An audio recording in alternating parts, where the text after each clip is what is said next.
Yeah, Yeah, here we go. Cold open. we firmly decided on the cold open format, by the way. Yeah, that's I'm joined with foreign correspondent Sir Pounce, recently from back where? from sleeping under this blanket. Oh, that yeah, not from Somalia. Okay. No, although Um, funny that you bring up Somalia. We'll talk about that later. I actually mean we will. You wait, have no what? idea. Wait, Like, wait. I, I just okay. That's yeah, I've never said Somalia, and somebody say, "Funny you say Somalia." We'll have a. That's first time all for right. everything, right? Well, That's the show. welcome back to Somalia.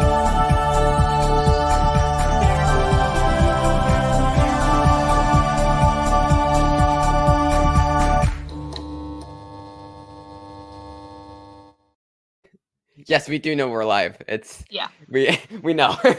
yeah, This is how we act off camera too. But it's yeah. Uh, yes, but we're back.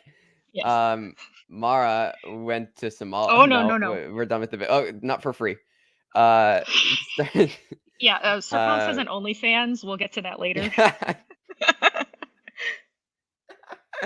um. So yeah, Mara was often in the foreign lands. Yeah, I was in La La Land. You were in La La Land. And I was in college.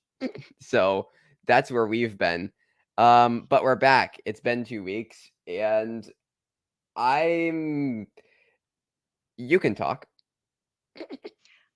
Yeah. So, oh God.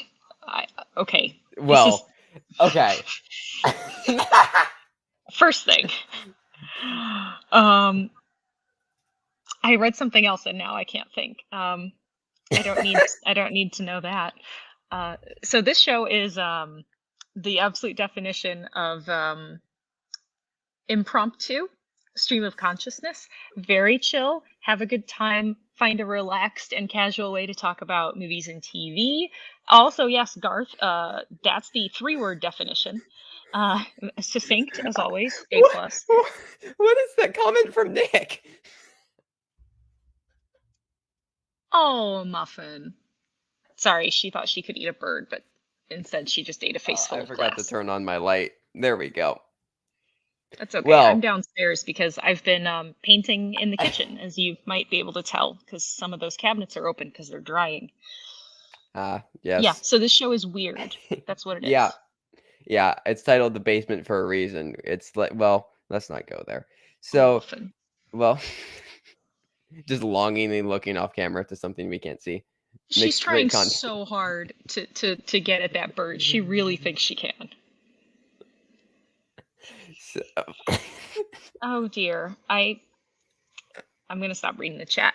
So, what have you been watching? That's, I think, a question everyone wants to know. sorry, I'm just recovering. That I've missed this chat, but also not. I have to. I like all you. I appreciate all you, but you're a lot sometimes. Um, anyway, what have I been watching? I watched "Won't You Be My Neighbor," the Mister Rogers documentary, and thought it was like pretty good. I didn't love it, but I thought that it was like good. I don't know. It You, felt like a uh, very it felt like a if very you grew up with standard him, you documentary. would have cried Oh, real I tears. did. I'm just saying. I did grow up with them. I watched them as a child. Yes, reruns on PBS. It almost made me cry. Me. How Okay. were you not affected by this? I no, Answer me. I enjoyed it. It was just a very paint by numbers documentary. It didn't do anything like to break the mold of exactly what I would expect about the yeah. Well, that happens a lot. The Um. comment was about the cat thing, but I'm just going to apply it now because, you're broken inside. Well. Well. I'm I didn't know joking, we I'm were gonna go joking. there.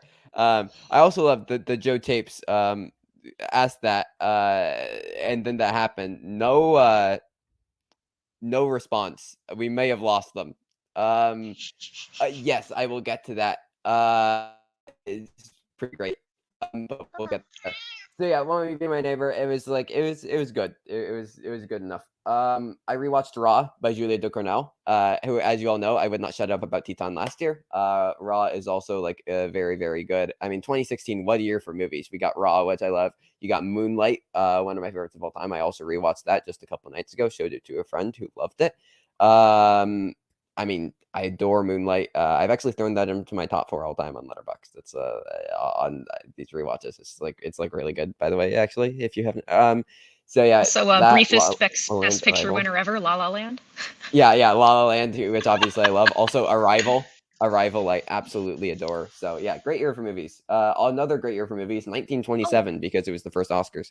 But Metropolis is a masterpiece, also, by Fritz may I Lang, and I also love it. say a big, huge thank you to Paul Oyama, who gave as a gift when he was here visiting last month a book of short stories, which included the short story that Arrival is based on. Ah, So I actually nice. really enjoyed reading the story because I want to go back and watch the movie I've now never after. s I've never read the short story, but Arrival Okay, is one of my different. favorite movies of all time. It's different, but like it's really interesting. I'm not saying one's better than the other, but I really enjoyed reading it. So thank you again, Paul Oyama, because I know you're watching down in Thank you. Hawaii. We need to get Paul on the show again. We When do. was I feel when bad was the because last time? sometimes I'm like, the time difference is inconvenient for Yeah. him. So Was I the never want last to time he ask was on him the to first hang out. show? It was the very first show. He did me a super solid because he's a nice guy. We've run 40 now. I That's kinda know. crazy. We didn't address I'm that. not even 140. that many. I I'm not even half that many. So, uh, um, yeah, Metropolis is great though. It's like a really good movie. Great German expressionist piece by Fritz Lang. I would also recommend checking out M if you haven't yet. Um, it's yeah, just so ahead of its time. Also watch Nosferatu, the original from 1922. Oh, so Um, good. Speaking of German expressionism, loved it quite a bit. Also just some great allegories for like anti-Semitism within there, that I think are like really, really prevalent and really, really strong, especially considering the writer's condition. Also, just circle back to Metropolis. My letterbox review may be a bit aggressive, but I'll just read it out. I wish Twitter was around 90 years ago so Twitter could have made fun of Hitler for not understanding Metropolis, just like Twitter made fun of Logan Paul for not understanding Nope. Because There you have Hitler, it. Trevor makes wishes about Hitler. yeah, yeah.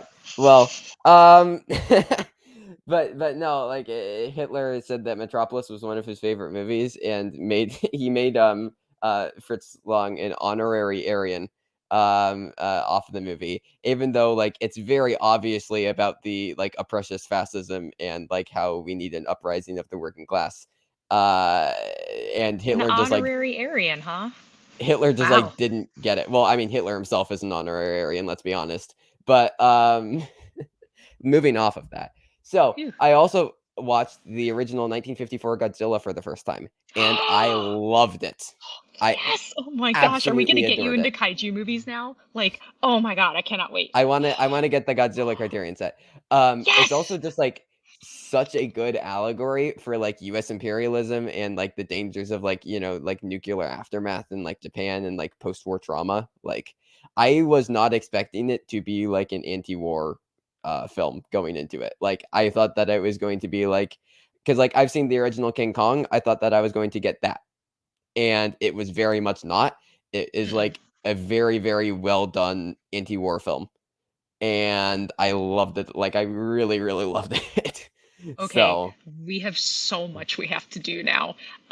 So much. This is thrilling for me really because there's not that many people that like can number one actually enjoy it at something besides face value, which I'm all about enjoying entertainment just for what it is at times, but yeah. oh my god, there's so much. They do so much. Like Mothra is like a kaiju feminist. It's actually really cool. Well, that's a tweet. Um, Oh god. should I just tweet that out now? Can I tweet that out now? You can Can I have actually it. just Yeah. do that? Yeah, Okay, you can I'll have it. I'll steal that from you. I'm a generous person. I like Thank to you. give rather than receive, which is why honestly all this wedding stuff is weird. Oh, big announcement. So we booked our venue and paid a lot of money for our first installment of it. Okay, I've got it. Mothra is a kaiju feminist. Tweet out. Do it. Here we go. I Oh, hi, capitalized Muffin. feminist, but Um, here we go. Mothra's a Oh, kaiju I was feminist gonna is my new say band. Yeah, that's that pretty good. A plus. Yeah. Yeah. Also, hello, Oh, Corey. hi, Corey. Also, we like definitely lost the Joe tapes. Just yeah, it's been 9 minutes, so we Oh scared we no. scared them. Hi, Muffin. Um, I watched Bodies, Bodies, Bodies, and we can talk about this one together. Yes. I loved it a lot actually. I It's was like really thinking that you would. It seemed I your mean, okay, speed. like straight up, this has been like one of my most anticipated movies of the year. If you do not know how much I adore Rachel Sennott, like I think we know. Mara, you might, but like Shiva Baby, one of my favorite movies ever. She gives one of my favorite performances ever in that movie. And she was just as good here. And she is going to be a star. And I don't care. I'm voting for her and everything for the Basement Awards again. She gave me the biggest laughs in Bodies, Bodies, Bodies. By far, she was. I mean, she got lucky. She had a character that was written very closely to like her own tenor and behavior, but it works, and it is. It's. She was hilarious.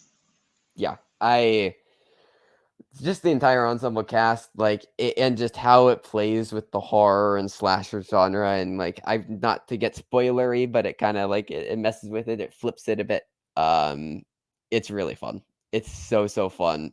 Maybe the Yes. By the way, it's not a spoiler because you don't know who's saying it or in what context, but it's one of the biggest burns of the whole movie. It's one of the biggest burns. It's hilarious. It's so good. It's so good. Um, Oh man. Sorry, my brain is still like I'm having problems. that's fair. That's fair. Haskell says we need you two and Dan to do a RR movie watch along. We've both seen it. It's I pretty would fun. watch it I'd be again. I down. mean, I'd be down to do a watch along. I'd be up for we it. can look into it. Do we want to Um, set a stretch goal for a watch along? I mean, for a watch along that long, I will admit it will be a stretchy stretch goal. A stretchy stretch goal, Particularly, well, because so like Stretch um Armstrong. this is a tease, an unofficial tease for people that are a Mm. member of Dan's Patreon. We did a very epic movie watch along with Robert Parker the last time he was in town.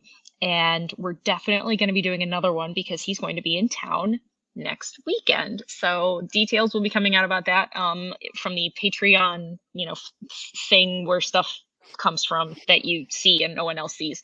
But that's just a little tease. So if I'm going to be doing a minimum 3 movie epic watch with him, I will probably need at least another week before I do an RRR watch along. However, I will, but I need to be mildly incentivized. That is fair. That is fair. Yeah, but Yes, anyways, Parker will be on the show next weekend, by the way. So a week from today, Robert Parker. He has no idea what we're going to make him do, but we'll make him do something. well, that sounds Muffin. aggressive. Don't Lost you make that Ollie. face at me. Lost Ollie on Netflix. I will. Oh, I saw Guillermo del Toro tweeting about this. Mm-hmm. I will check this out. Okay, thank you, Nick. Yeah, Bodies is like very fun, and I love it, and it is like one of the best representations of Gen Z I have. Oh my god. Everything's fine. Yeah, no, it's one of the best representations of like Gen Z I have seen on screen as a resident Gen Z-er. And also Rachel's not like my tweet about the movie, and I have one Twitter. So I rewatched The Grand Budapest Hotel. You know what I think about that. I like it a lot. Never Then I heard you watched say that before. This is crazy. I watched a Beautiful Day in the Neighborhood for the first time actually. And I think it works for the most part. I think that Tom Hanks is very good. I could not care less about any of the other storylines going on. I thought that Matthew Rhys was actually, that's his name, right? Matthew Rhys? Yes, Matthew Rhys. Kind of gave like a bad performance. Um, It took me 3 extra seconds from you asking me the question for me to realize you were asking me. no, I was asking Spider-Man actually. Um, I'm not all there right now. I can't help it. At um, least I haven't lost my train of thought mid-sentence because it happens a lot now. that's fair. Um, but yeah, Matthew Reese I thought was like kind of bad, and I didn't care about any other storylines. But I thought that Mariel Heller's directing was like very good, and I actually thought like using like miniatures for all the transitions and exteriors and stuff was like a very inventive and fun way to tell the story. And I like the framing device. Like I think it's very well directed. It's a very like inventively done biopic in concept. I just wish that like all of the performances were better outside of Tom Hanks. He was like he was good. We got a Streamlab. We did. From Garth. Trevor, last week I was watching Alive in the Dark Christmas Carol extravaganza from December 2020, and you look so young. I can't believe you're in college these days. Thanks, Trevor and Mara, for all the fun shows. Yeah, wow. I remember recording that. Oh, the Joe tapes is back. We didn't lose them. Yay! Hey! I'm just gonna say it right now. You're definitely MVP for this episode because you knew, you stayed, or you left and came back. Doesn't matter. Hey, Welcome. we got two. We Yes. got. They pressed the enter button twice. Engagement, man. Engagement. Engagement. And engagement. Hey. Oh, I also gotta say, by the way, it's criminal that I cannot find anywhere a shirt in like Star Trek font that says engaged. Because I was like, oh, Dan and I can get matching shirts. Everyone does the like, oh, I've got like the cool little like swirly font that's like, he asked, I said yes. And it's like, I don't want that. That's Yeah. not me. But a Star Trek shirt, especially if it had like a picture of like Captain Picard on it, and maybe he's like doing the finger point thing, and it says engaged. Why does no one make that? I can't find one anywhere. I've looked everywhere. Custom make it. So I think I have a cousin who makes shirts. I sound like Tom Dagnino. you do. Oh no! Oh no! I'm becoming Tom. I've spent too much time in this circle. Oh my god. Um. I should get Tom to like. I know he's a really busy guy and he has a lot of stuff going on with work right now, but when he gets all that sorted out, I should finally just like physically restrain him so that way he can come be on the show. Because he's Yeah. great. Yeah. I know. I still need to talk to them. It's been what, a year and a half now at the show. He was supposed to be on the first episode. And we've called him on the show many times. He's never answered. Never. Oh my god. Okay, just a second. Garth brought it up. I was pulling up the Live in the Dark Christmas Carol.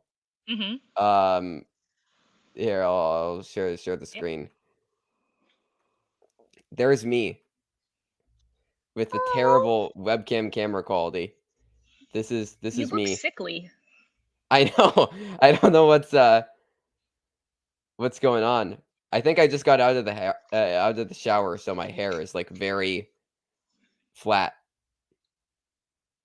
Anyways, that's how I started with this thing, and now I'm here. Um, That's true. So, continuing on with what I watched, I watched the documentary RBG, and I felt very similarly that it was a very paint by numbers documentary about a very interesting person that deserved a more interesting documentary. I just repeating myself. I watched Stavros Halkias live at the Lodge Room, a comedy special, and had fun with it. Um, Trevor, did you start watching the story of film and Odyssey? Yes, I have. Simon sent me that. I think it was on Twitter, and it's fun. It's a fun documentary series. I watched On the Basis of Sex about Ruth Bader Ginsburg, and I did not like it. I thought that it was very dull and boring and uninteresting, and it would have been fun to see her like I don't know. Well, if your message is about like how much she did for the feminist movement, then like why are you focusing on one case where it's her with her husband. Like it's just I don't know. And also Armie Hammer. Like it's hard for me to watch Armie Hammer. I rewatched the Batman. And I don't know. I still think it's like good, not great. I still maintain that the Lego Batman movie is the best Batman film, and don't at me. I watched Master. Have you seen this? It came out of Sundance. I don't think so. It's you sounded so depressed. It's not that big of a deal, Mar. It's okay. I just don't know for sure. I don't think so. What's it about?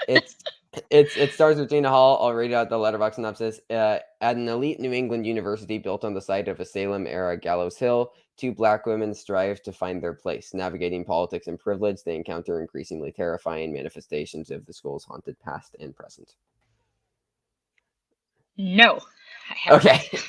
I And I'm watched it, sure. and it was a lot more fun than I thought it was going to be. It was actually like a pretty enjoyable tackling of race through horror.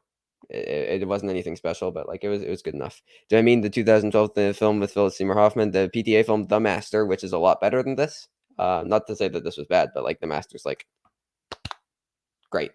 Oh, that's getting clipped out. Love it. Yeah, the one of many Joaquin Phoenix performances that were far better than the Joker that he deserved to win an Oscar for, but I digress. Yeah, I'd recommend it. I don't know. I found it better than I expected to. Rewatched Top Gun Maverick with my sister Clara. I did see. I saw. Maverick. Yeah, I mean it's beginning to wear down on rewatches. I will say. So like it's I mean it's a very just good solid movie though. I don't know if I'll ever love it as much as you, Mara, but I don't think it's possible. I don't know if Tom Cruise loves that movie as much as I do. Fight me for it, Tommy. I'll do it.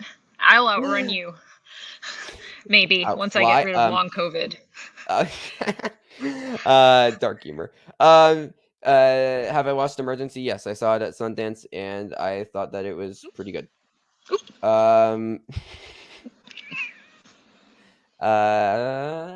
Let's see. Like I don't know. Like Top Gun Maverick, it just like it's a bit hard for me to emotionally connect. And it doesn't. And like the themes don't entirely work for me, but just like it's a very well done action film. Don't worry, it's not a. Oh my god! Oh my god! It's not a fight to the death. I promise. It's just a. We'll intellectually spar. How about that? It's just a thumb war. You're just gonna thumb war Tom Cruise. But I have little baby thumbs. Speaking of PTA, have I watched Licorice Pizza? Yes, I saw it last year, and I liked it. I acknowledge the problems, but I liked the movie. I don't know. It's very much my style of film, just a meandering, like sun-soaked cinematography, just very meandering, plotless film. I do you get the joke? I mean, don't seem like great people. Well, no, I don't get the joke. James Garner and Mel Gibson play the same character named Maverick. Oh, I get the joke now. Yep, I get. Yeah, got it.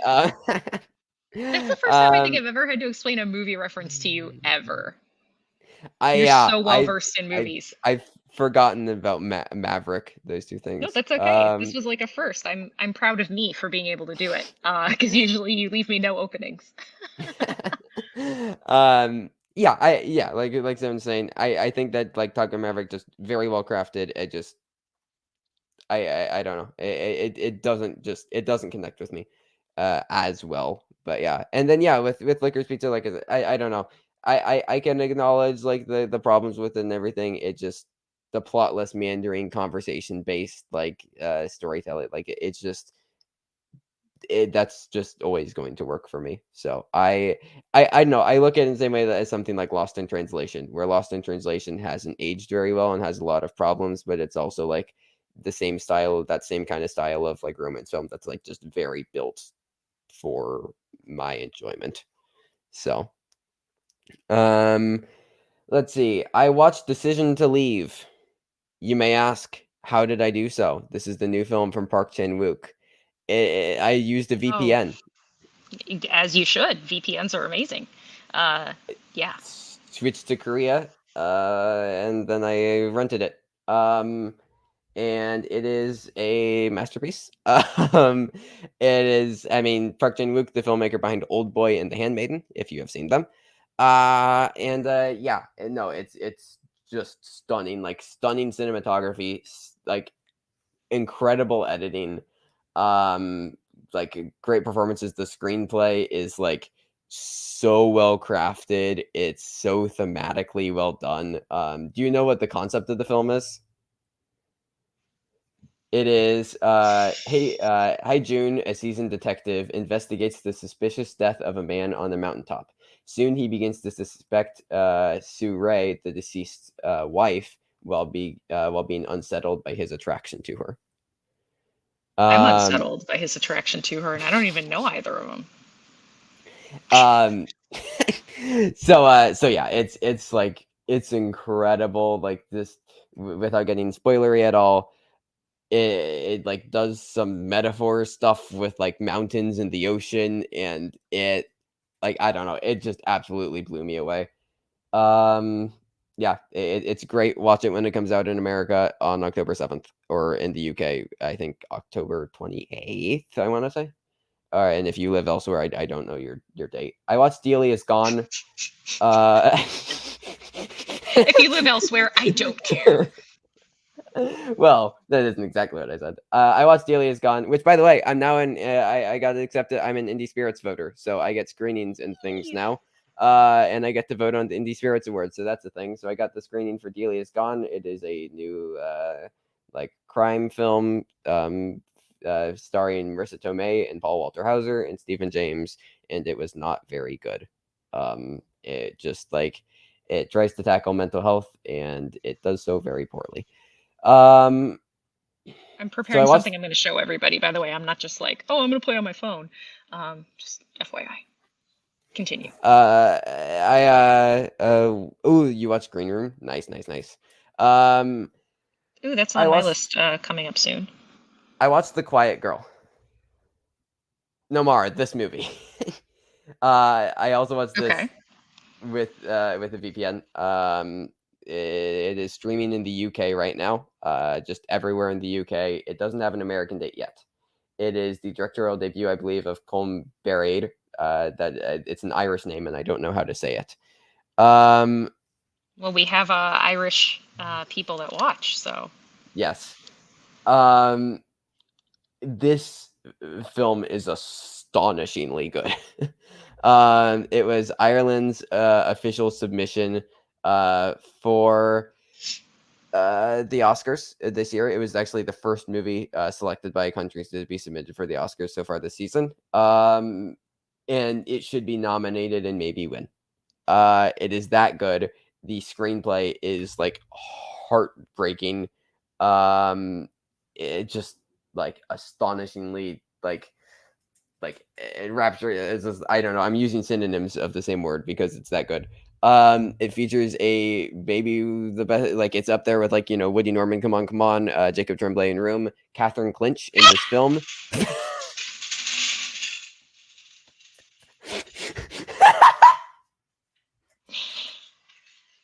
Everything's fine. They're just getting fed by the robots. We're all good. Trevor's dead, but we're good. I'm so sorry. Sorry.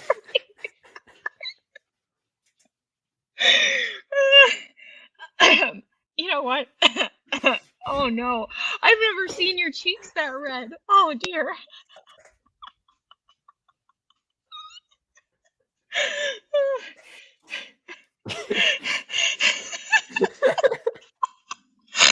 Oh, screw it. All right.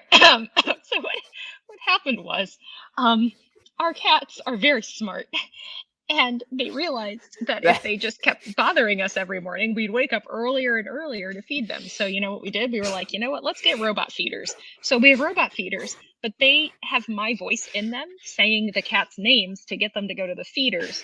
And there's also a cat right by my face that leaps when the food noise starts to happen because he's a little fatty and he has to like eat the food as it's flying out of the thing. He doesn't even wait for it to get in the bowl. He just like eats it in midair. And it all happened very quickly. Maybe the internet, maybe you might have a lag. I swear it happened very fast here. It was very scary.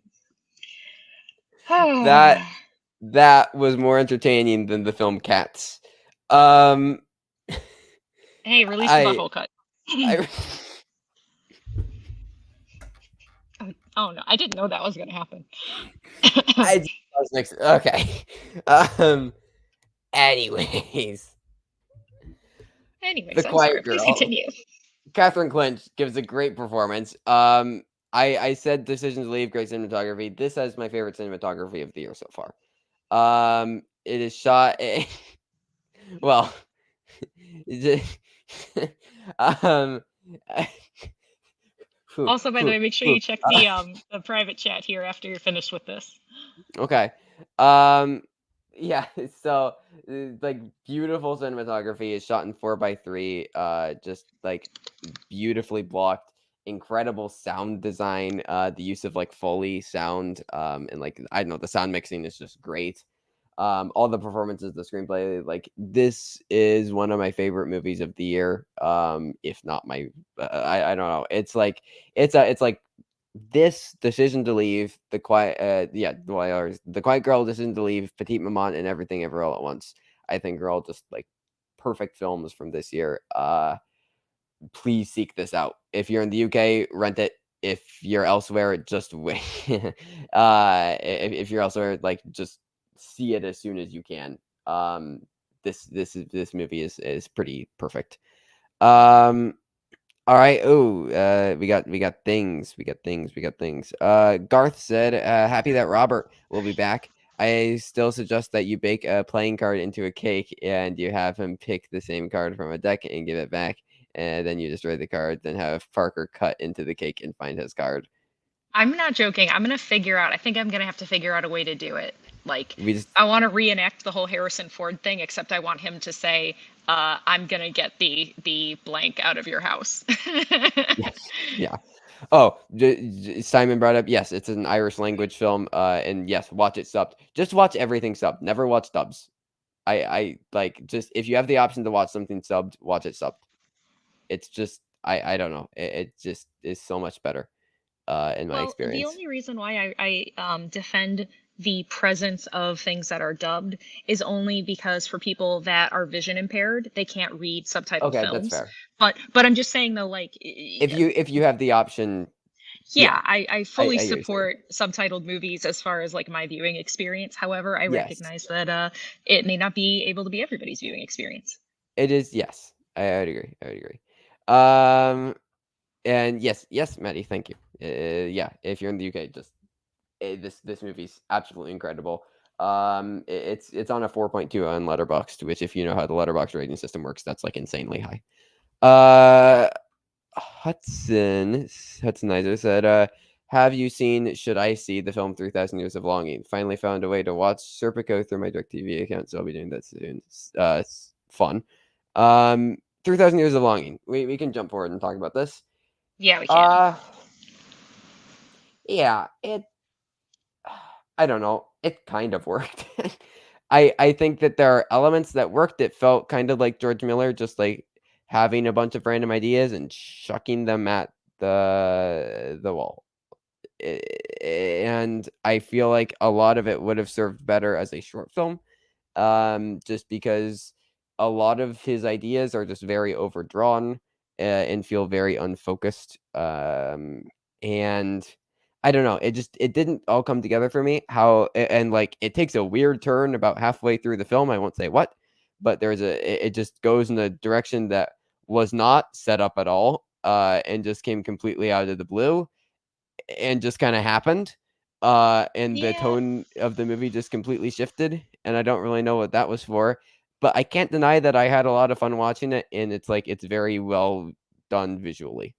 So like, I also I love don't how know. it was cast because other Yes. than the two leads, it's basically cast with not very well known actors, but actors that are representative of like the places and things that are being depicted. And I kind Hmm. of like the idea that uh, if they were going to try to make this movie, like let's be honest, Idris Elba has the star power to do anything, and Tilda Swinton is a living, breathing goddess. But I like that I was also able to just see all these different new people. Maybe they'll go on to do some other really cool stuff, and we'll be like, this is where I first saw them. Yeah. I that was, but like that's like one thing. I that didn't give me like I don't know. Like No, I just mean like like from a the standpoint of like instead of loading it up with like just oh yeah. Oh, overloading I it see with what you're saying. I see talent, what you're like saying. Yeah. recognizable talent for the sake of being like, oh well, here's also this little tiny role by this one person that you know. Oh, here's another role. Like all these people in the past are just all actors that we know, and it's almost distracting from what the story is because Like a I'm not certain focused on what it is rather than focused on who it is. like a certain Irish director who shall not be named in the film that he has coming up. Subtle, Um subtle, Trevor. uh, you know, maybe like one of the worst people in Hollywood. So uh,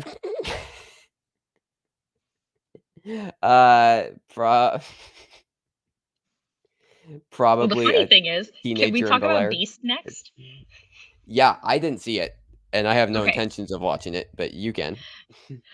Hypothetically, I don't know if people had seen the thing going around where Idris Elba's own daughter had auditioned for the role of, I think, the younger daughter in the movie Beast, but they didn't screen test well enough. Like, so they Yeah, I cast did see an that. actress for it. If they had cast his actual daughter, he would have basically been remaking After Earth because it would have been like, uh, hey, there's a life Yeah. or death sort of outdoor situation, and we don't have great chemistry, and maybe the movie wouldn't have worked as well. However, a Beast really surprised me. I'm just gonna say it right now. Okay. The one thing to that is worth seeing about this movie, just objectively so, it is incredibly well shot. Like it Okay. is so well shot.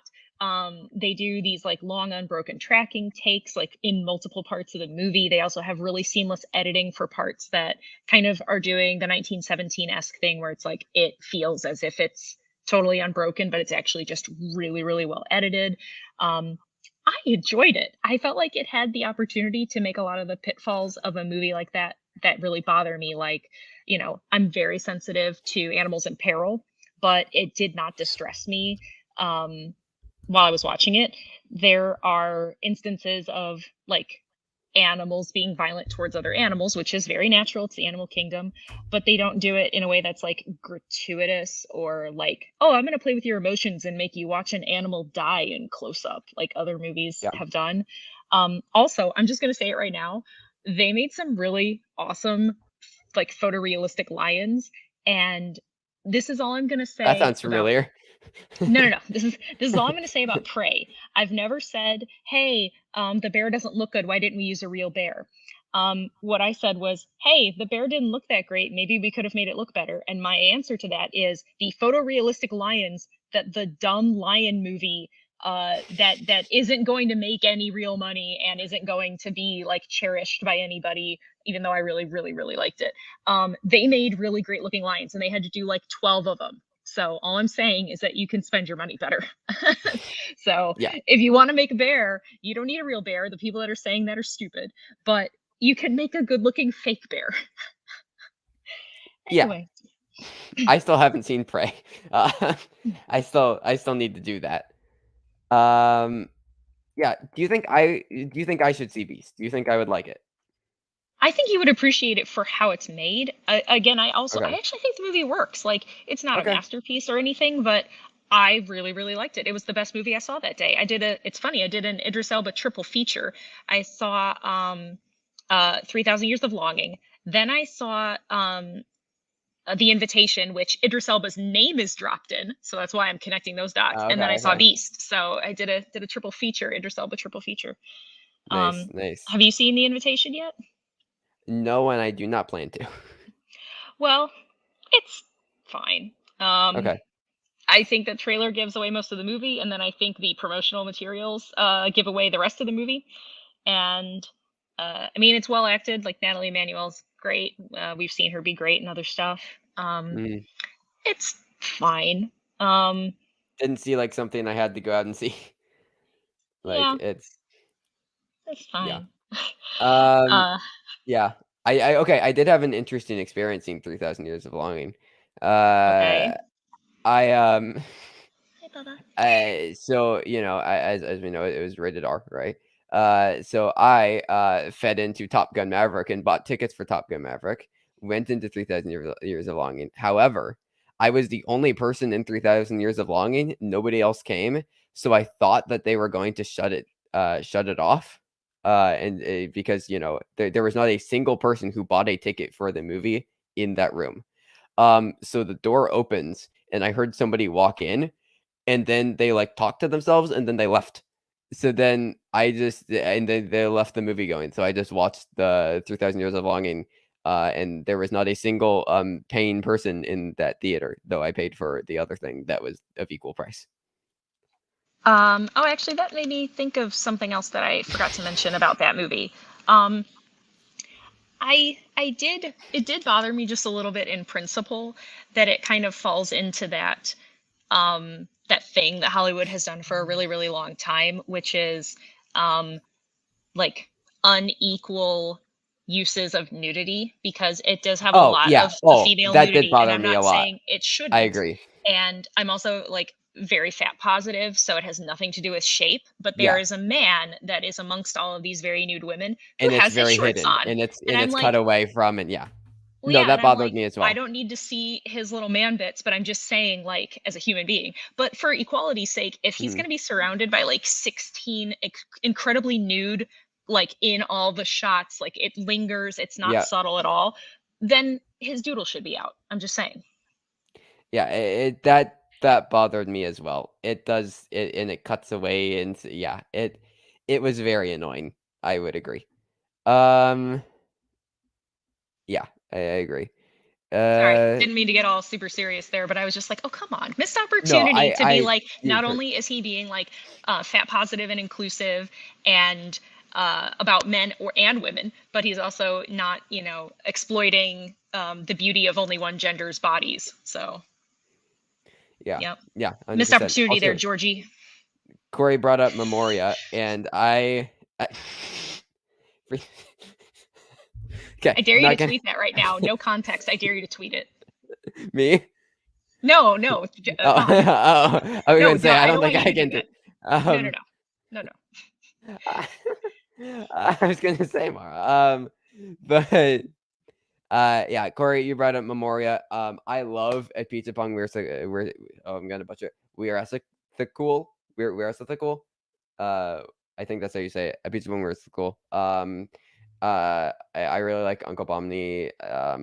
So like I cannot wait to see it. I will probably just do a VPN and rent it in the UK because it is not going to be anywhere near me. I think we're going to So try and see it tomorrow. We were going to do it yesterday, okay. but it was gonna be another triple feature day, but we ended up just seeing two because I was starting to not feel so great because I'm still not. I go through ups and downs. Uh, yeah. Yo, Mothra is a kaiju feminist already picked up 2 retweets. The word is spreading. Um, Right, Bubba? uh, Yeah. Do you agree? but anyways, have you seen any of Apichatpong's Pong's other films? No, I have not. Ooh, so Memoria is gonna be your first foray into his work. Yes. Um, yeah, I can't. I'm probably gonna watch it sometime this week. I cannot wait to see it. Uh, it seems like something so up my alley. Also, Tilda Swinton having a year. She is going to be in The Eternal Daughter, Yep. later this year. Directed by Joanna Hogg, who I adore. The Souvenir and The Souvenir Part Two. Mara, have you seen them? I have not. Okay. So do you know the concept of The Eternal Daughter though? I do not. I'm gonna guess it's probably not as obvious as the title. So Tilda Swinton, she is, is playing this character, right? But her mother has died recently, and she is haunted by the ghost of her. And Tilda Swinton is also going to play playing the ghost of her mother. And they're going to like interact, and I mean, the more Tilda Swinton, the better. Yep, I agree. Sorry, just thinking about it, I was like, oh, that's as a person who's lost two moms, I was like, oh, that would be terrible. That's fair. Yeah, that's actually very fair. Yeah. Um, But I'm very excited for it though, because she's never yeah, not a revelation. yeah. And we got to watch the Souvenir movie sometimes. I feel like we each just have a running list of things to show each other. We always do, yeah.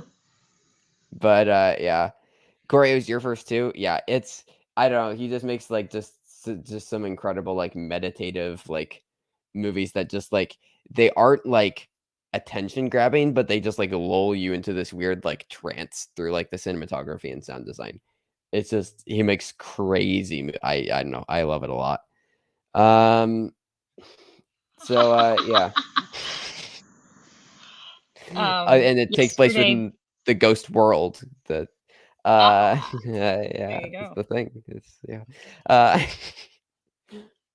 And what about the Ghost of Girlfriends Past? hey, yeah, that's a Matthew McConaughey movie, right? It sure is.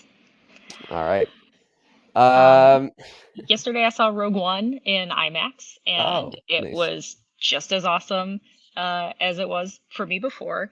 And I realized when I was watching it, I had an epiphany that that movie and Last Jedi, I have the exact opposite opinion of. As in Rogue One, I overall love the movie, but it has these little bits and pieces peppered in there that I really, really, really hate. Like I don't like Uncanny Valley Tarkin. I really don't like Uncanny Valley Leia. I didn't need to hear.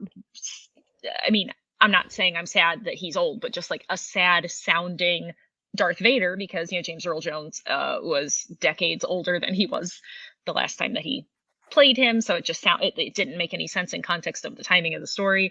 I really didn't need all of the like, hey, remember these two guys that are in the Mos Eisley Cantina like 2 days later? Somehow they managed to get out of Jeddah City before it explodes. Also, hey, remember C-3PO and R2-D2? Even though they're on a ship that probably already has definitely taken off, we're just gonna see them on Yavin 4. Like, I didn't need any of that stuff. But I feel the exact opposite about Last Jedi. Overall, I don't like the movie, but peppered in there are these like things that I'm like, man, this is some of the best and coolest stuff of Star Wars. But then there's the rest of the movie. So I was like, wow, man, 2016, 2017 was just like a woof for me with Star Wars. Yeah. So I have the reaction that those are my two favorite Star Wars movies outside of the original trilogy. So So you were having that era of Star Wars was just like killing it for you. yeah, and then That's Solo and Rise of awesome. Skywalker happened. So Yeah. For me, it was and Force and Awakens the and Rogue One. I was Mandalorian. just like, oh my So God, this is like yeah, the coolest ever. yeah. No, Especially because I was I like, I don't need the movie Rogue One. That's dumb. But then I was yeah. like, oh my God, they actually did it. Honestly, I think the last like Star Wars thing, I would say aside from the Clone War, the final season of the Clone Wars, the last Star Wars thing that I would say I enjoyed was The Last Jedi. Like I didn't like, I don't know. Oh my God, that's He tucked adorable. in like a widow bye bye. Are Oh, you a baby? Are you a widow baby? Yeah, I know. oh, I know. oh. Yeah, you're just so sweet. You're just so sweet. Yeah, he is. He's a good boy. Sorry. Anyways. Yeah, yeah. Oh, I'll bring up some TV stuff. Yeah, I've watched TV. I watched The I don't remember Rehearsal what. twice. I watched the entirety of The Rehearsal twice, featuring the incredible Nathan Fielder. This show is incredible. It is my favorite TV show of the year. It is on HBO Max. It is just 6 30-minute episodes. And you must watch it. Okay, I can do that. Mar, wait, Mar. We should try to watch this together because I would like Oh, to we see can your do that. reaction through some parts of this. I think that you're going to love this. Sure. By the way, they did show a big tease for Andor, like some extra stuff, yes. and it definitely looks. I wasn't like, oh, I need this show. I really care. But the stuff they showed looks amazing and incredibly cinematic, and the effects and everything look really, really well done. It seems like they've cast it very well, and even though I'm sure it will be a relatively paint by numbers story, as in the emotional journey of someone who gets swept up in something at a young age and then ultimately dies for a cause they believe in, I'm very here for it. So I hope I enjoy it. Yeah, it'd be interesting. But yeah, I know. I love the rehearsal a lot. Yes, Simon, the first time I watched it was a rehearsal. For the second time. But yeah, I don't know. I just think it's a very fascinating look at like social anxiety, and Ooh, okay. how like self-centeredness, particularly within entertainment, and like self-reflection and being hyper aware of yourself can be a good thing and a bad thing at times. And that's okay. And Garth's previous comment, that's fair that you hated it and you thought that he was a jerk. I felt as though he was being very condescending towards himself, and that he uh acknowledged a lot of his wrongdoings. But well, I don't want to get spoilery. But yeah, no, Corey, I'd completely agree. That and Severance are the best newcomers of the year for TV. I also rewatched season 2 of the Hacks, which is incredibly funny and delightful, and Gene Smart and Hannah Einbinder are great. Two of my favorite comedy performances in TV right now.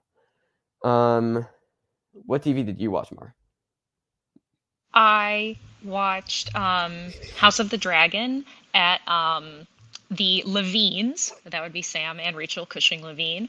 It was actually really fun. I've never watched anything like live in either the Game of Thrones or Lord of the Rings universe with Rachel in real time, and we're both huge fans of both of those properties. So that was actually really, really fun. Just a new way to experience it.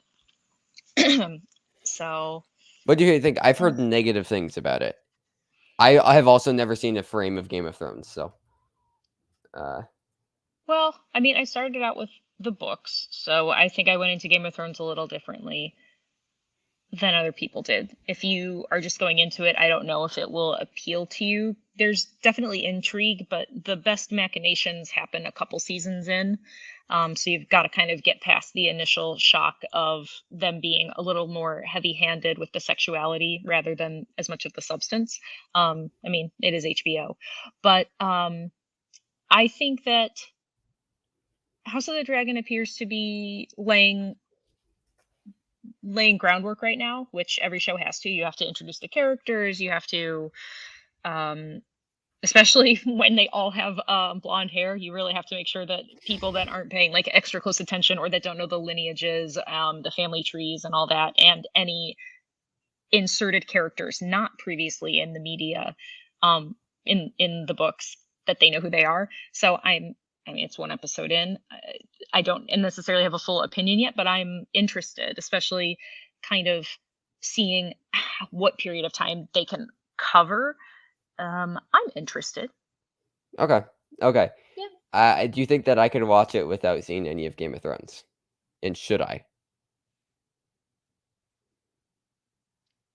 I think you can watch it without seeing Game of Thrones. Kind of how you could watch Better Call Saul without having seen Breaking Bad. However, there are going to be connections and things that are connected, like either linearly or obliquely, where it's like, oh, I know what you're talking about there. Like for example, there's a dagger that you see, and it wouldn't have any particular significance to you. You'd be like, oh, cool, pretty shiny knife. But for people that have watched Game of Thrones, you're like, oh, it's the thing that they showed the thing. So Okay. it, So but I like mean, you can similarly definitely to if follow I the story because they haven't told similarly this story yet. right. So similarly to if I watched like Better Call Saul before watching Breaking Bad, which I've never seen. I would say, is Yeah. a similar conversation that I've had with that. Okay. Okay. Yeah. So you Um, can. You just might like glean more enjoyment out of it right. when you fully grasp all the little like things. That makes sense. That makes sense. Yeah. A couple other things I watched. I watched Mrs. Harris Goes to Paris, and I had fun. Is it particularly good? No, but I don't know. It was a lot of fun. Like, the performances were all really fun, particularly Leslie Manville, who was just delightful, and then also Isabelle Huppert, who's just like always great. So like, I don't know, it was enjoyable enough. Also, watch out for this to get a costume nomination at the Oscars. Yes, I'm predicting it to get a costume nomination because you know who's doing the who did the costumes for this, Mar? No. The costume designer for this is Jenny Beavan.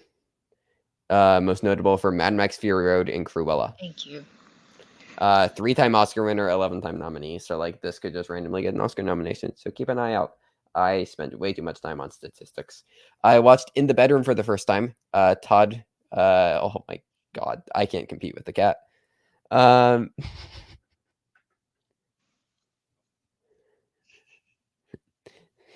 Simon, I didn't need to know that. I, Oh, big yawn.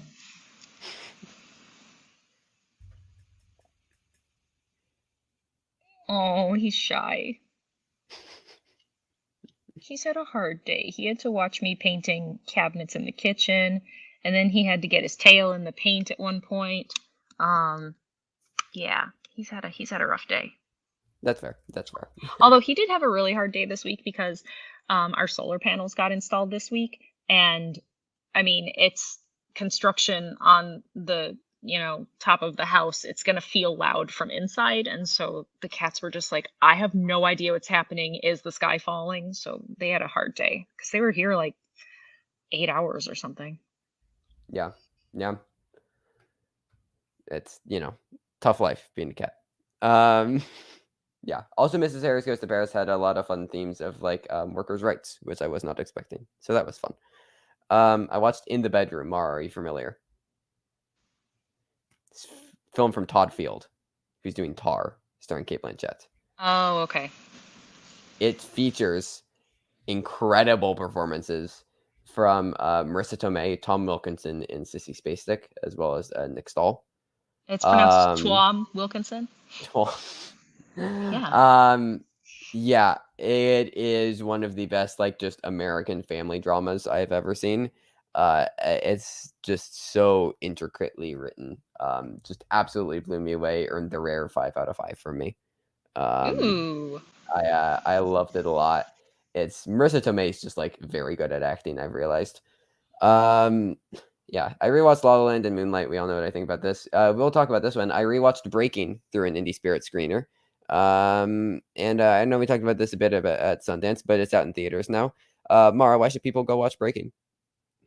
Okay, I actually saw it again in the theater yesterday. Nice. Okay, how's I the sound still, design in the theater? Because like the sound mixing is great. yeah, it's really, really good.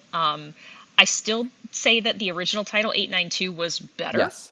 Especially the way they introduced the title in the movie. It actually doesn't look like it's the title. It just looks like it's something written on the sidewalk. Like they try to go for one of those, like, Yeah. oh, it's the title and someone's walking past it and it's written there. But it just looks like it's something written there that doesn't, you just think it, you don't think it's anything. And then you're like, oh, wait, yeah, that's the title.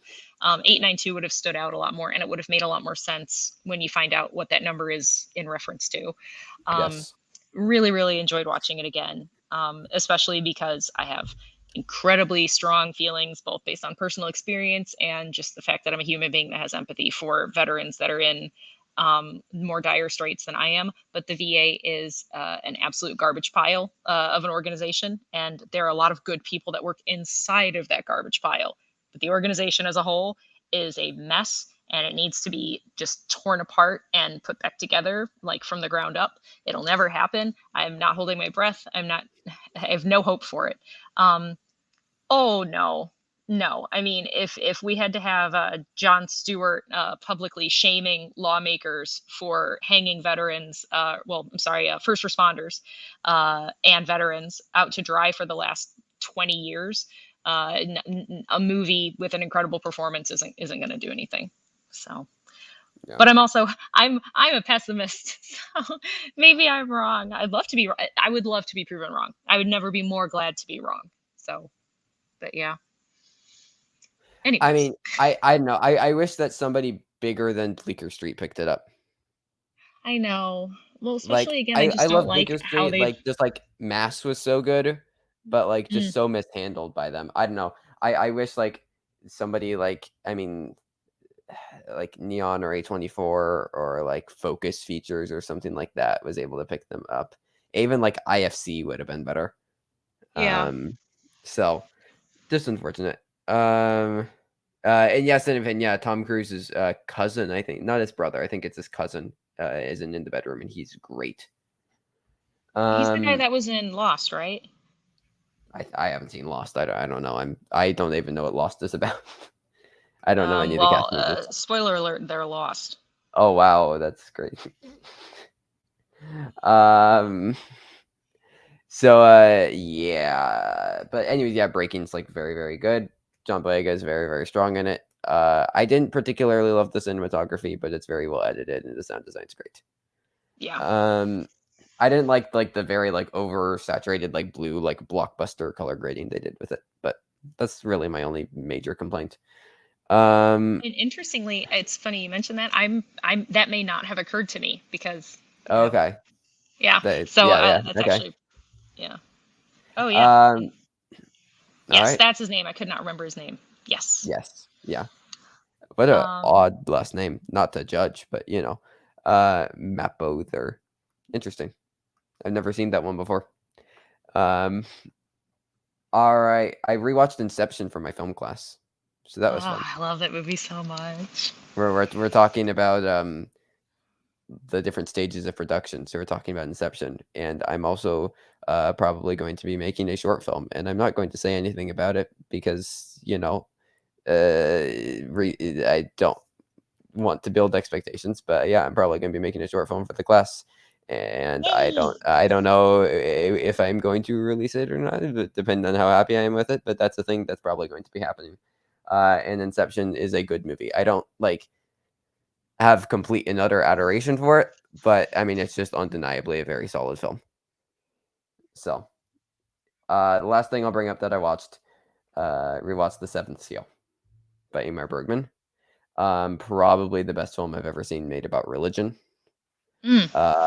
and tackling the complexities of religion. If you want to read my Letterboxd review, I wrote out an exchange of dialogue between our protagonist, Antonius Block, played by the incredible Max von Sydow, when he was young in the 1950s. And he is a knight returning from the Crusades, who feels as if he's done something wrong, and he is confessing his religious invulnerabilities to death. And I won't read out the full thing, but he has a great quote where he says, "What is going to be happen to those of us who want to believe but aren't able to, and what to become of those who neither want to nor are capable of believing? Why can't I kill the God within me?" Just some brilliant writing. The whole sequence is great. I mean, talking to death about your own like religious insecurities and vulnerabilities. Like, it's just a brilliant film, and yet he plays chess with death at like this. It's just a great movie. Bergman just gets it. Like, I've said it many times before. I love the work of Ingmar Bergman. Mara, have you seen a single Bergman film? If I could remember what all of them were, I'd say maybe, but I'm gonna just take a hot guess and say no. But All also, right, things are. I need to like WD-40 my brain. that's fair.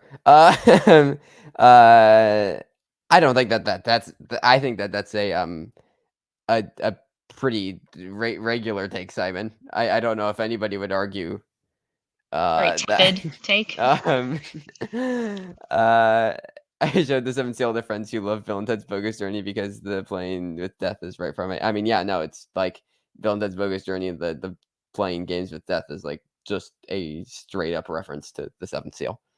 So, On second thought, you might just think Lost Dolly is just okay. I mean, I'll still watch it. I mean, if Guillermo del Toro is tweeting about it, I actually follow a letterbox list that just compiles everything that Guillermo del Toro recommends on Twitter.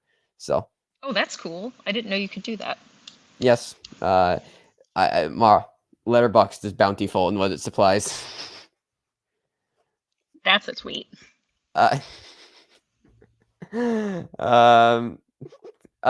Well, should we also talk about She-Hulk? Have you watched?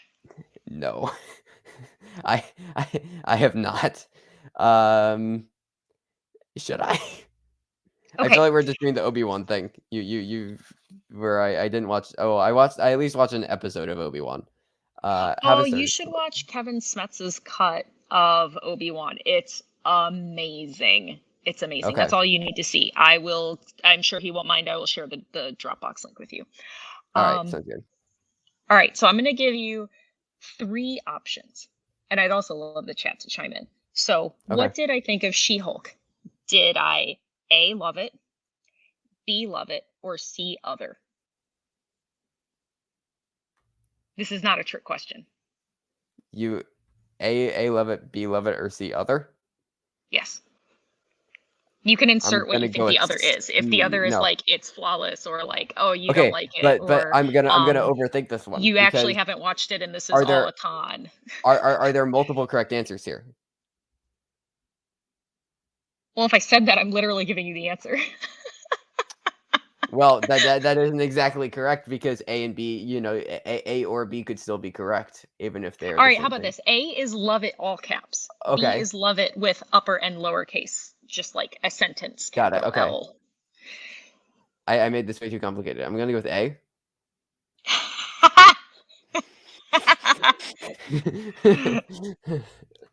The funny thing is, Khan actually knows exactly what I think about it, because I've shared it in a thread that we're in together. All right, I'll give everyone one more minute to chime in case they have a guess. I know I'm going A here. All right. Well, in the meantime, really quickly, while I'm waiting for some other responses to come in, I'm going to show you guys a picture. So I had an impromptu trip to Disneyland while I was in LA, and I had not ridden the new Guardians of the Galaxy version of Tower of Terror. I hadn't been on Tower of Terror since I was 7 years old. So it's been a minute. My brain did not remember the ride exactly. Like, my brain told me that it's like, basically you just have like just one enormous drop at the end of it or something. Like, I just didn't really remember that there's a lot more to it than that. As I definitely didn't remember how quickly you get into it. And needless to say, did Mara have a scare? In the moment, it sounded like I might have been dying.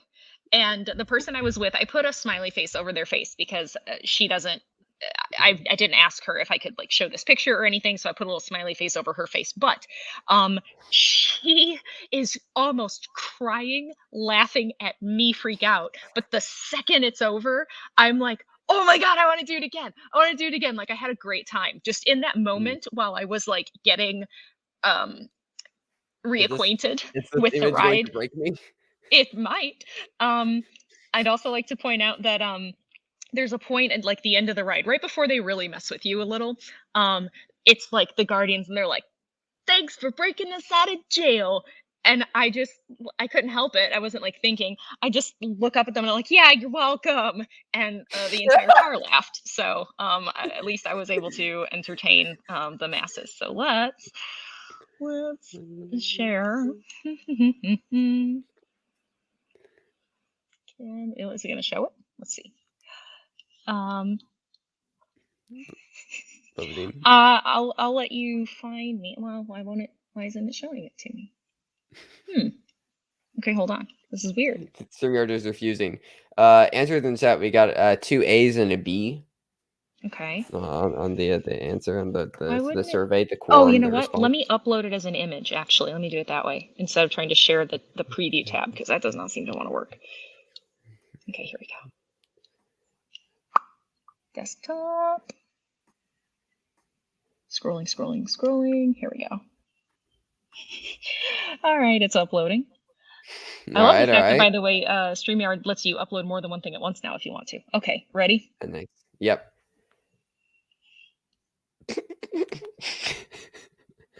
What? You look like you're praying. Definitely not doing that. No, I was like covering my face and repeatedly screaming and making noises and breathing occasionally. Yeah, no, I had a moment, but I had such a good time, and it's like my favorite ride at Disney, even more than the Incredicoaster, which I also really love.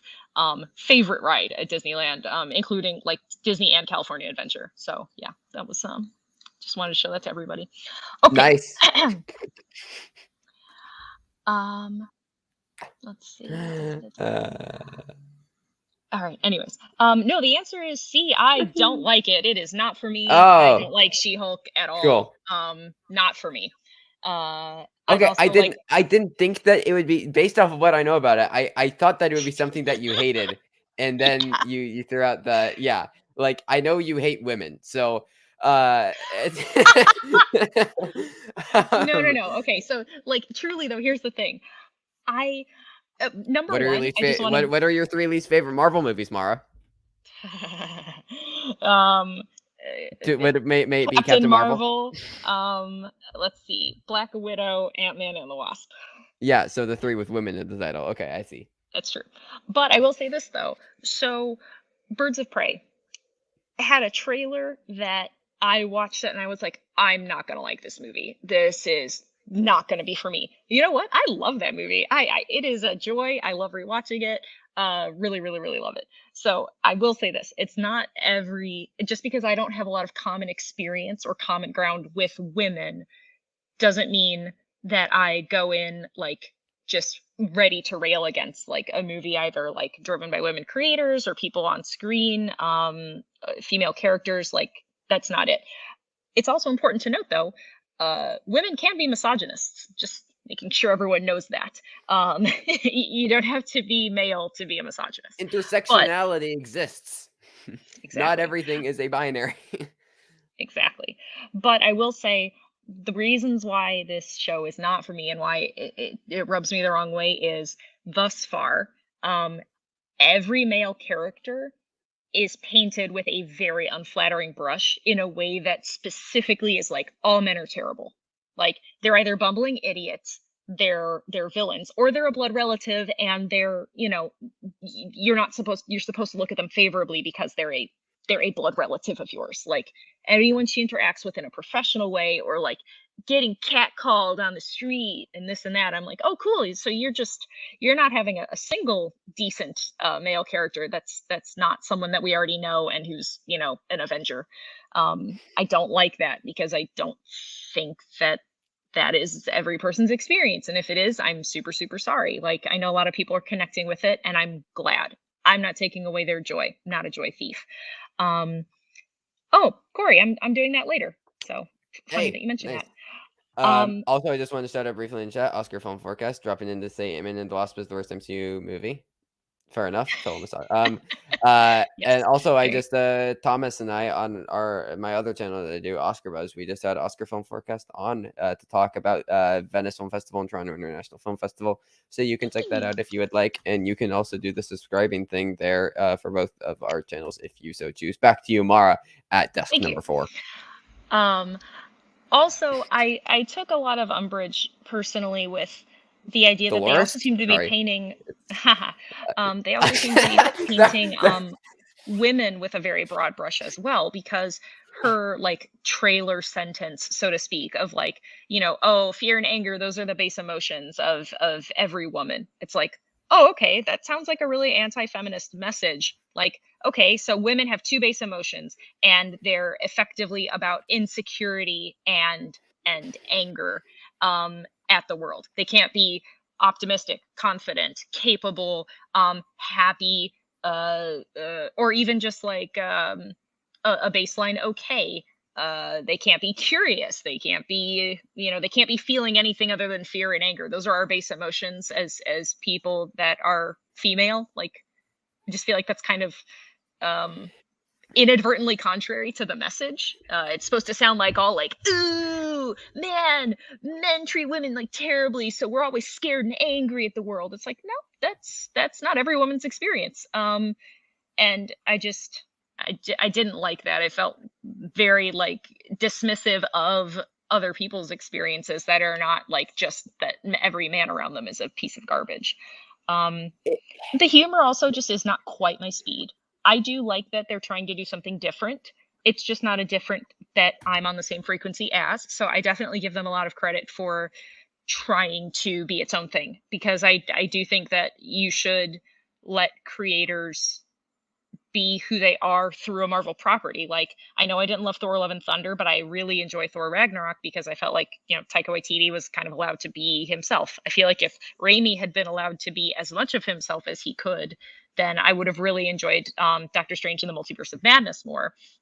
But at the same time, I it would have been a hard sell in general for me, just because of the messaging that She-Hulk was going to have, because it was never going to be subtle, and I prefer a much more subtle Mhm. dissection of society and ideology and perception versus reality Yep, and agreed. all of that stuff. But um I know that it's a very subtle thing, but I also don't really like that she gets noticeably more conventionally, and I say that with a strong Yeah. emphasis on it Mhm. shouldn't be like this, but conventionally more attractive when she Yep. is in Hulk form. Her hair becomes straightened, and it's no longer like her natural textured hair, and it's longer, it's flowy. Like her face is the way that they make her face, like it's perfectly proportioned in every single way. It's a little bit differently structured than Tatiana Maslany's beautiful, amazing natural face. Um, I felt like that kind of also sent kind of a bad message, that it's like, oh well, you're your most beautiful when you're someone who's been like mutated, so to speak, and like genetically changed, and you're what some people think of as a monster. Like that's your most beautiful form, not who you really are. Yeah. No, Um, that definitely agree on, like, just preferring the subtle messaging. Before anybody says "Don't Look Up," which we both loved, I think that that movie is actually way more subtle than people give it credit for, and I think that it's actually doing things, like, very under the weather. But, like, yeah, I don't know. From what I've seen do you By the wanna way, say the Boys is actually way more subtle than people give it credit for, in the sense that they point out the hypocrisy on both sides, and a lot of people only recognize that it's like a lot the of people that are opposite very side? Yeah. pro-conservative love it until they realize that they're also the butt of the joke, and then they think the show's terrible. So Yeah. but also again, I was probably more likely to like The Boys anyway, because again, literally look at the title, The Boys. I'm gonna find more common ground with that experience. So, I do you find know, it fascinating that, like, I typically am like, you're typically more drawn to stories, featuring male characters, and I'm typically more drawn to stories featuring female characters. Um, I it's mean, a lot very of it I think comes from generalization. life experience, because Yeah, I've always been in male dominated fields, and I've always had male friends even before I was in male dominated fields. Um, yeah, and I don't identify very much with women, and I'm lucky that I do have a couple of really wonderful female friends who I find so much common ground with in our experiences that aren't specifically related to the fact that we're both female, just like yeah. things that we've done, places we've been, and our thoughts and our feelings. Because if I get comfortable enough with a woman, I will share feelings. But I'm not a person that's really into feelings, and that's one thing I love about all my guy friends is we don't talk about our feelings. You Yeah, can. That's a perfectly healthy thing to do amongst any person of any gender. It's just not for me, partially culturally. You yeah, don't talk about your feelings a lot in my culture, so that's I just it's just my experience. and And you are surrounded by two amazing women all the time, your mother and your sister. So that probably impresses upon you a much greater comfort with having empathy for the female experience. yeah, and also not to get, like, too deep into stuff, but, like, I mean, when it comes down to it, gender's much more of um, a thing that we d put, like, it isn't, like, a specific thing that we're born with, like, it's, like, very Oh, much absolutely. formed, like, gender is very much formed by like, your gender itself is formed by, like, people around you and your gender identity, so, like, it's a very fluid thing, and people don't recognize that enough, like, gender is a societal construct. that we adhere to that's very separate from sex. But not to get too deep into that Well, you because actually said people it will get really mad. wonderfully to me a long time ago. We Mm, were talking a little bit about gender identity and sexual identity, and you referred to them as fingerprints. That, I mean, it's a sliding scale of exactly where you fall on either spectrum, and that not everyone is going to be at the exact same, let's just say, 0 to 100 mark. Someone's a 33, someone's a 79. Like, it's all completely different for each yeah, individual person. And it's nice if you want to find a terminology that you feel represents you. But I think that every single identity we have is just like our fingerprints. It's uniquely our yeah, own. absolutely, You're a absolutely. visionary. Well, I wouldn't go that far. You're the Uh, one that said it. I've but used that I many just times think to explain I how I feel about myself now because it was perfect. I think a lot more about these things. I spend a lot of time thinking about this kind of stuff. Um, but yeah, circling back to She-Hulk, it feels Simon had the right answer, by the way. it No, that's feels the exact very right much answer. it feels very much like performative corporate feminism, which just never, I feel like, lands, at least. And, like, I I mean, a feel lot like of people love the show, though. I mean, it's yeah, connecting with a which is lot of fair. people. I should rephrase, lands for me.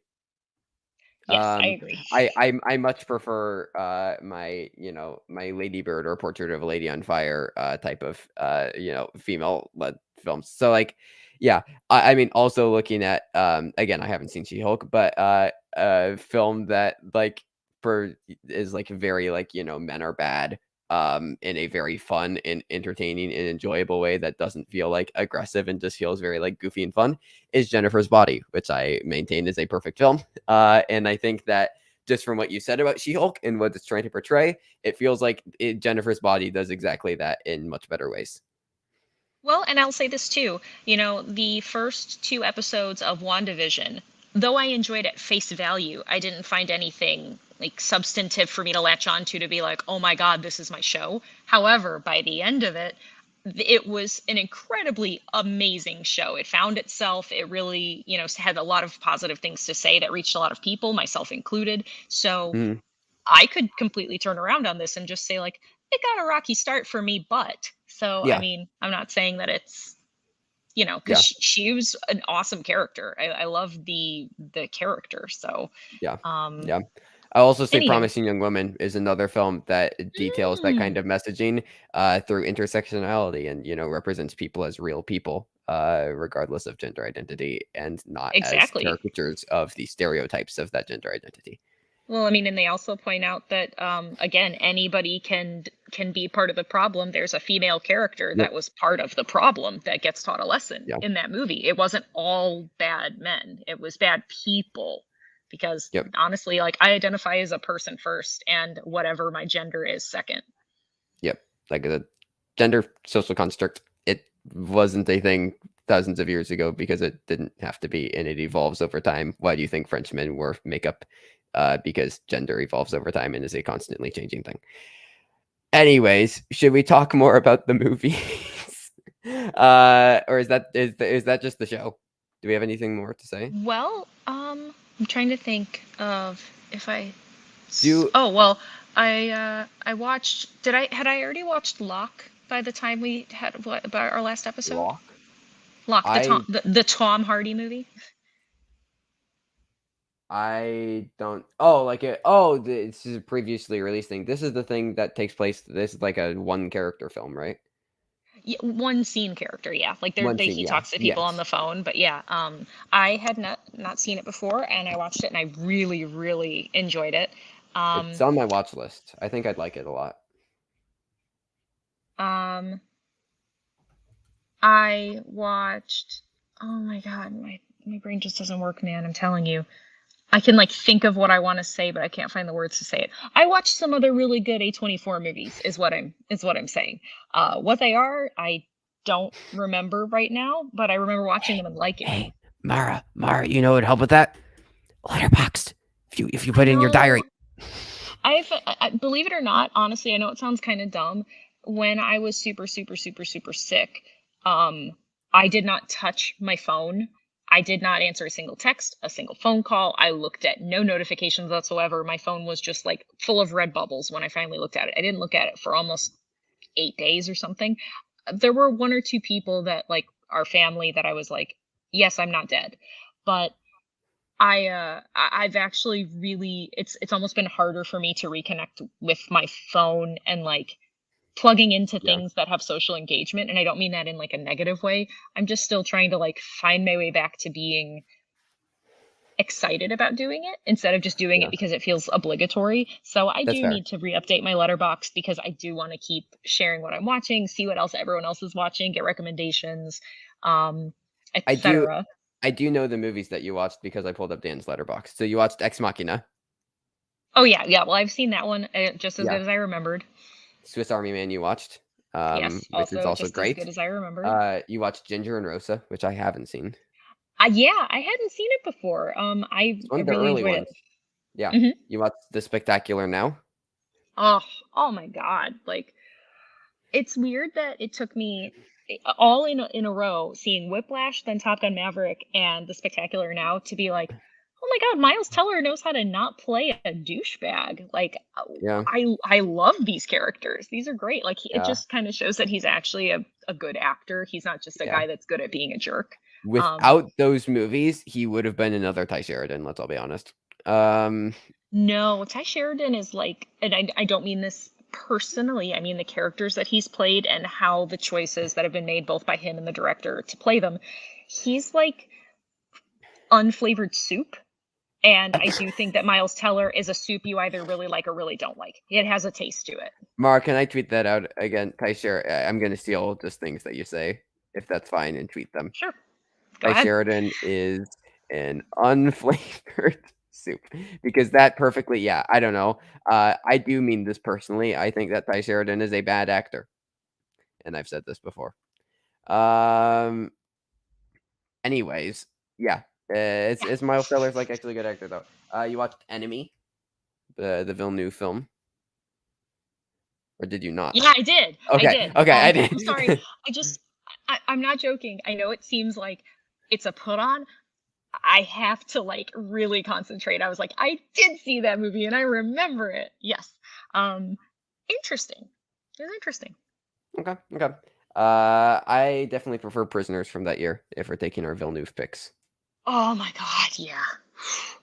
I need to Um, rewatch it. I just have to like get myself in the right emotional place. I need to like go pick daisies, bring home a piece of cake that is delicious that I did not have to make, and cuddle with a cat, and then I can watch it. And then after that, I need to like go run on the Peloton when Mar, I can breathe. have you seen Polytechnique, I have not. the Villeneuve film? It is a 2009 film that he did, and it is about it's yeah, it's a 2009 Canadian French language film, and it is about a this is trigger warning. It is about a mass shooting that takes place in the mall from the perspective of the people there and also the shooter. Ooh, And it switches back and interesting. forth between their two different perspectives. Um, Another movie that just came out in the same vein that's very good is called Nitram, starring How do you Caleb spell that Landry one? Jones. I don't know that one. Nitram. Okay. It is about a real mass shooting that happened in 1996 in Australia, and Oh, yeah. it follows Caleb Landry Jones plays the shooter, and we follow him through the weeks leading up to and then during the shooting, and everything that led him to that moment. I was And actually it is talking like about that exact a situation like character that. study of yeah, and yeah, it's a like psychological character study of him, and he is Um, phenomenal in it. He won Best Actor at Cannes. It's a tough watch though. Yeah, I mean, I remember I was talking about it with somebody and like talking about how it just it blew everyone's minds in Australia. Like Yeah, it was terrible, just absolutely terrible. yeah. So not for the faint of heart. Um, but it's I mean just it's a very very well made film by Justin Kurzel. So yeah, the last movie that you watched, this feels very odd, was A Glimpse Inside the Mind of Charles Swan III, the first A24 movie, which is not good. They got off to a rough start. but they've recovered. It's honestly, it's surprising that they did because it is something. Yeah, there's a reason that Roman Coppola doesn't really do movies anymore. He Oh, didn't particularly um, live up to I should point out that in the Sophia, last Francis. like 4 days, I've watched almost. Wait, hold on. Let me see where I'm at. I got into a TV show that I didn't like when I started watching it, and you just kind of get sucked in, and then you're like, oh crap, now I just have to watch all of it. I've watched 3.5 seasons of New Girl this week. Wait, what is this? It's a TV show from the 2010s. It's got Zoe Deschanel, Jake Johnson. Zoe Deschanel, Max Greenfield, Lamorne Morris, Jake Johnson, duh, and Hannah Simone are like the primary cast people. I'm just in it now. Okay. I'm in. Fair enough. I bet by next week's episode I'm done with the show. So well, to be clear, that show, not our show, The Basement. Oh yeah, no, that show. This show's I mean, Trevor's gonna be my age and he'll be like, Mara, why are we still doing this? Please let me leave. I'll have Oscars displayed. And I was like, we can't keep doing. I mean, come on, it's. I need to move on with my life. When you become a prestige filmmaker, you're gonna let me work on your movies, so that way, I can also take credit. So. What would be your preferred role? Oh, I wasn't even necessarily asking for being in front of the camera. Okay, well. I didn't say in front of. I was saying behind the camera. You said preferred role, sir. preferred role, as in editor, key grip. Key grip. Key grip, yeah, Mara, key grip. Yeah, you're gonna be my best boy. No, see, here's the thing: is that I will help with financing. I will be a producer, and I will get to go up there and collect an award with you.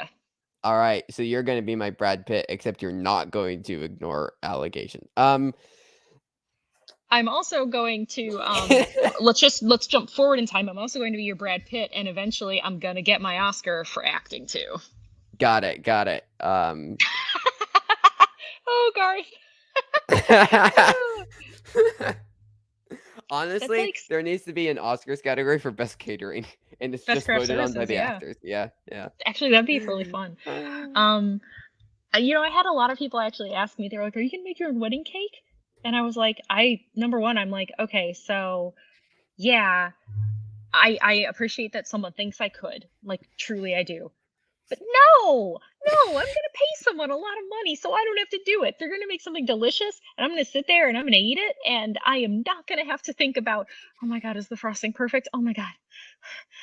Oh my God, the wedding's in 6 hours. Like, I don't have to do any of it. I don't have to. Someone else is going to do it. I'm going to pay them and everything. Bubble1171 has an idea. Yeah, I'm here for that. Okay. I would finally get a chance to do it because here's the Somalia thing. Here we go. Oh my God. We're back. Full circle. Okay, so I was supposed to That's wild that we got there. Okay, sorry, but this is kind of insane. This was where I was going though, by the way. So I want to try to go see Top Gun Maverick again if I can, even though I know it's already out for like VOD, but it doesn't matter. I'm gonna, at a minimum, it's been pre-ordered on 4K since the second I was allowed to pre-order it. You can request a thing when you're in the Navy and you're serving on a ship to go up in an FA-18 Super Hornet, or at least I think it was the FA-18s back then. I don't know what it is now. I don't know. Whatever. It was the Enterprise. It's dead now. It died 10 years ago. So I requested to do it. You can do it for your birthday. And I had a bunch of people that were in my division that also had birthdays within the same week as me. And we all requested it. And we were all going to get to do it. And it was going to be so rad because Like, they honestly love it, I think, because as long as you don't puke all over their plane, which I know I would not, I have an iron stomach. Plus, also, I would have just like not eaten for 24 full hours just to make sure there was like nothing in there. But as long as you don't puke in their plane, they love freaking you out. So, I would have been really excited. But we had to make a detour and go bomb the blimp out of Mogadishu. So we did not get to do that because the pilots had to go do things like dropping real bombs on what was most likely just collateral damage. Um, and Most likely, you know, yeah, and like third cousins probably. But you know, we did, they as you gave do in us the this military. thing. Yeah, they gave us a compensatory activity though. They were like, okay, so here's what we're gonna do. So it's like 140 degrees on the flight deck. We have a genius idea, this upper echelon chain of command. We're gonna do the Mogadishu 5K fun run. So they held a 5K on the flight deck in 140-degree weather. Needless to say, it was not a good idea. But I did do it because I was like, it's better than nothing. So I did the Mogadishu 5K fun run. There's a lot going on there. That So I want to go up in a fighter jet with Tom Cruise or otherwise in my own movie. Um, yes, I did. It made me so depressed. Um, okay, well, let's I was move on. thrilled for her. Petty I was petty just sad issues. for me. You can be both. Yeah. You can be thrilled for her and sad for me at the same time. Okay. Um, That's but yeah. So no, I want to get up in a jet. I want to do it, which is weird because I am so afraid of flying. It makes no sense at all. but Top Gun made you do it. Top Gun. So I think a part of it is just because I've been obsessed with that movie since I was in the single digits. I was determined to get up in that jet. You know, the Navy would probably take me back.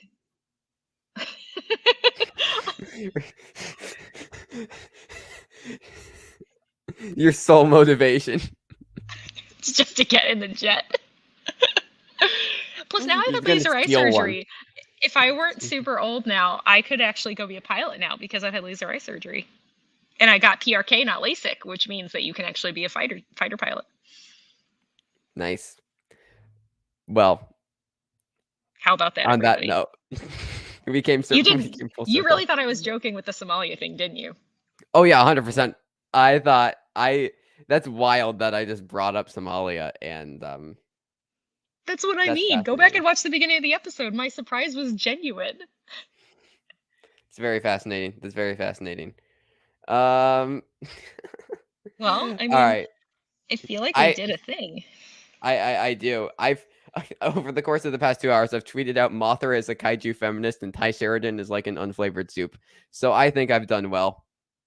You have. You Well, absolutely have. that makes me uncomfortable. Much like What about Army this Hammer. one? Well, Hey, that guy took a bite out of somebody too. The character, the Christopher Walken character.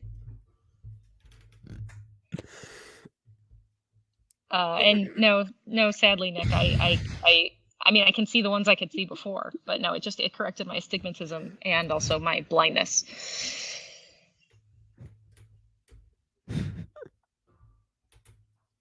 Anyways, here, I'll show you one that'll make you happy.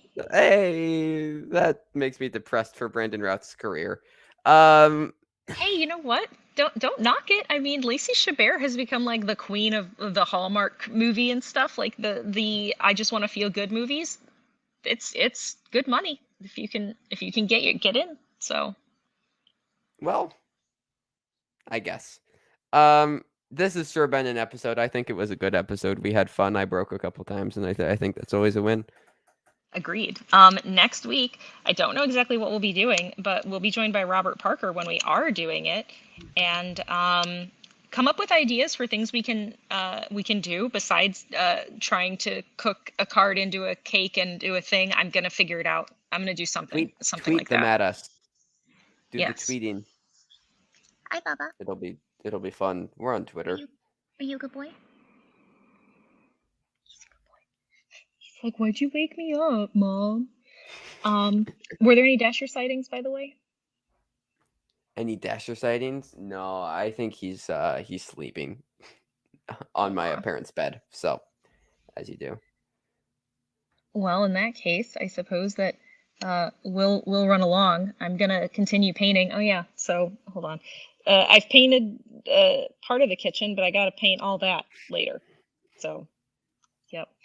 Not that you asked, but I'm trying to get ready for things that revolving around baking and YouTube and Patreon. Yay! So I gotta make it all look nice. Nice. I don't know what I just did, but hold on, something went wrong.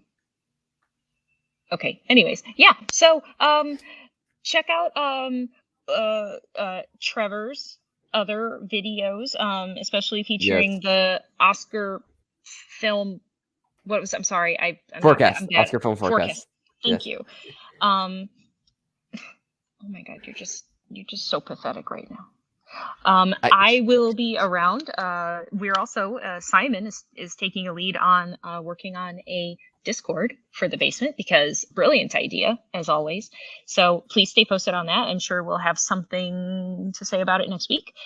Also, I think we'll establish some official goals for next week that will include a stretch goal for RRR because number one, I really enjoyed it. I'd love to watch it again. I also it's a lot. It's a lot. So yeah, we'll figure that out. And I mean, I'm not outroing very well, but I think we did it. Did we do it? We did the thing. We did the thing. Are we getting a dedicated Quiet Girl review? Maybe when it comes out in publicly, because it's I will say on my channel, Thomas and I recorded a review that will be coming out in the next couple days. So if you would like more Quiet Girl content, we have a review with a lot of our thoughts. That will be coming out probably Monday or Tuesday. So there's that. Oh, also, lastly, unrelated sort of, my mom and pop bake store that I used to get all my like artisanal stuff from, they closed. Aw. I know. So now I'm gonna have to start buying more stuff on Amazon. Oh. So yes. Also, I'm working on the survey. So I should probably have details about that coming out in the next week. Because I want to make sure that people can give me what their input is, because I'd like to try to give people what they actually want to see regarding baking, not just what I think they want to see. So stay tuned. Absolutely. And we'll see everybody same time, same place. Same time, same place next week. Bye.